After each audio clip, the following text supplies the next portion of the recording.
I'm a 40-year-old female, and a few years ago, I got very lucky. I joined a tech startup very early, and it ended up becoming a unicorn. When it was sold, I didn't become a billionaire, but it did allow me and my family to live a very comfortable life. I have an older brother, Isaac, who is 50, and he has a child 14 female named Grace. Grace lives mostly with her mom, Rebecca, but spends weekends and part of the summer with my brother. I've always been extremely close with Grace. I only have sons, and they adore their cousin.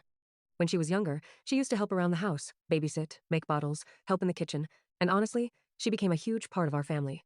Even before the startup was sold, my husband and I paid for Grace's private school, which costs around $60,000 a year. We also took her on trips with us, Disneyland, ski trips, Mexico, Hawaii, things like that. Then, when our lifestyle upgraded, hers did too.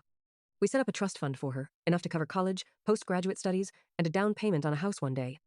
We also started taking more international vacations, usually business class, and Grace often came with us. Her parents have always been grateful and supportive. The problem started when Rebecca met George. George has two children from a previous relationship, Caroline, 16 female, and Christian, 13 male. Rebecca and George recently got married and moved in together. Now Caroline and Christian are upset because Grace has a very different life from them. They go to public school, they might get one Disney trip if they're lucky, and maybe a summer visit to family. Meanwhile, Grace goes to private school, travels internationally, and has a trust fund. George says this is unfair. He told Rebecca that if Grace is living in the same house as his kids, then all three children should be treated equally.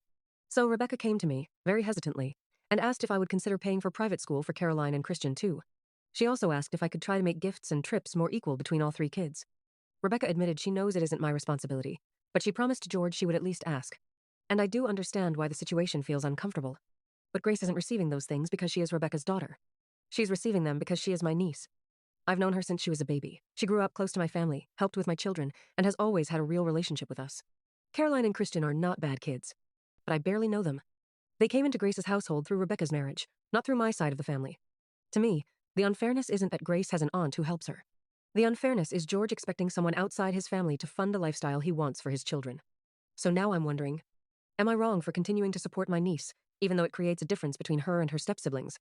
Or is George out of line for expecting me to financially support children I barely know? Am I the asshole?